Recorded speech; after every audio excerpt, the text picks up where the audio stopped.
You can't just stop being a photographer.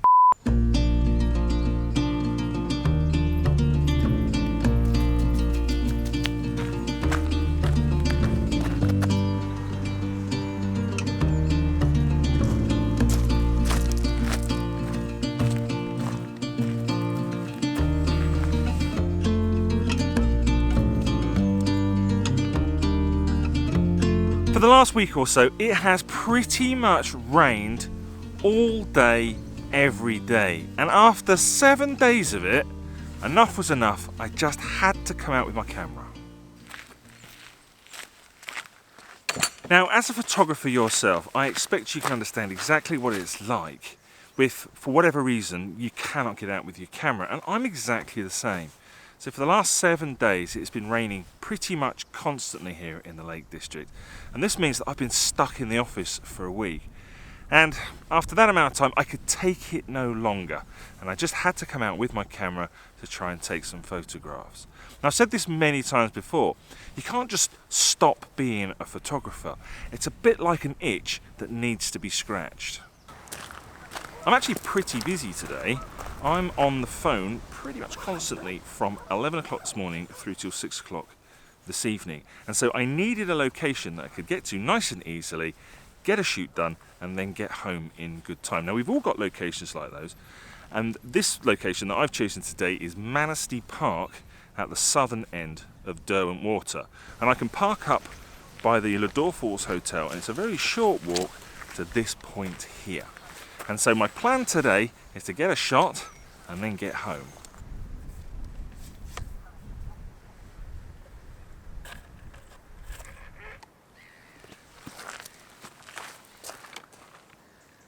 I'm always doing this. I've forgotten what that hill's called.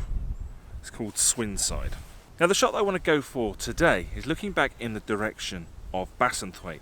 And in the distance, we've got a small hill called Swinside. Now, normally here, we have a little stream or a beck, and that creates a lovely S-curve. It's a beautiful shot.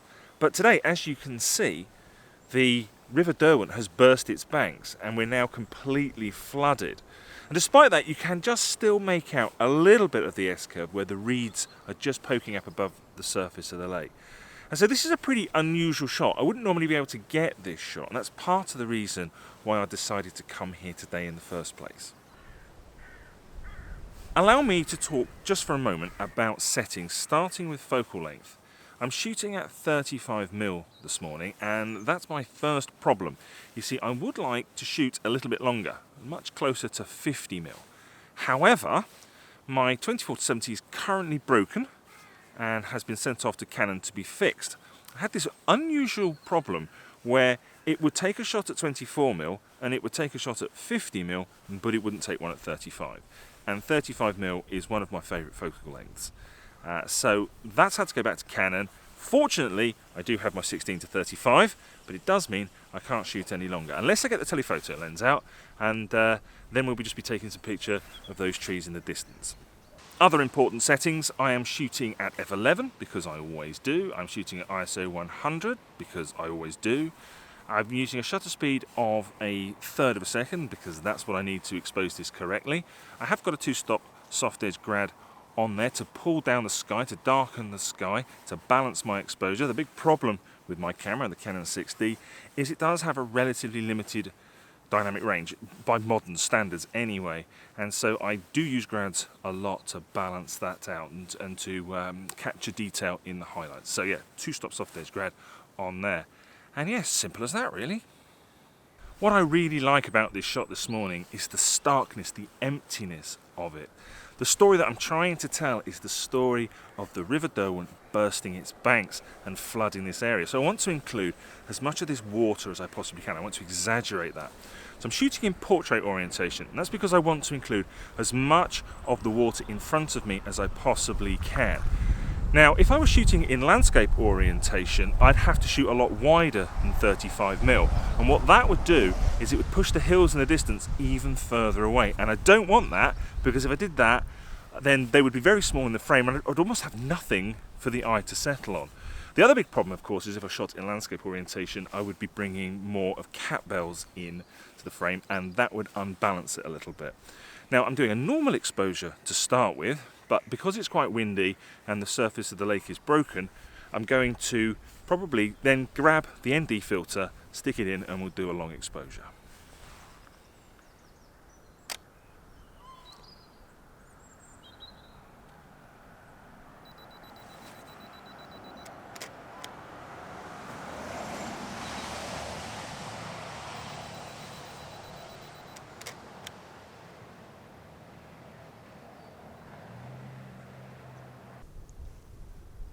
I really like the light this morning. It's nice and overcast. There's no direct light on the scene whatsoever. And what this does is it allows the natural contrast in the landscape to show through.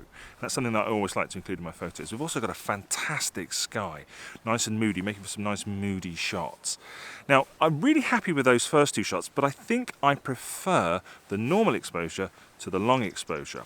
So I'm going to take that ND filter out, and I'm just going to wait a while and let the wind settle down and let the ripples on the surface of the water settle down as well. I'm also going to move the tripod off to the side and try and use some of these reeds as a little bit of foreground interest. One of the big problems that you get when you're trying to shoot at your easy location is you're generally close to the road, and so you've got to speak really quickly to fit it in between the cars passing. So, very quickly, by including the grass in the foreground, we're creating more depth to the shot. And although it's not a line as such, it does help to draw the eye into the distance so that it finishes on the hills in the background. That's exactly what I want. Now, whether this shot tells a better story of the Derwent breaking its banks and flooding, I don't know. I'll have to look at those two shots when I get back home in Lightroom.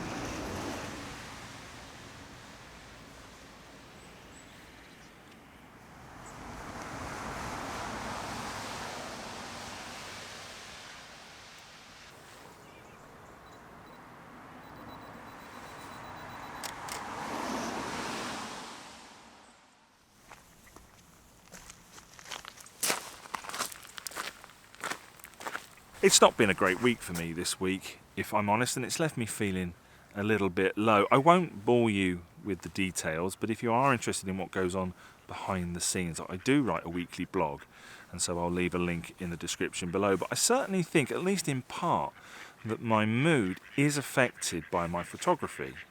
And when I'm not able to get out with the camera, it does mean that I end up feeling a little bit low. So it's great that I've been able to come out this morning, even if it's for a quick shoot, even if it does mean I've now got to get back into the office and do a day's work. And I think it's going to help lift my mood, and hopefully I'm going to start feeling a little bit more cheerful.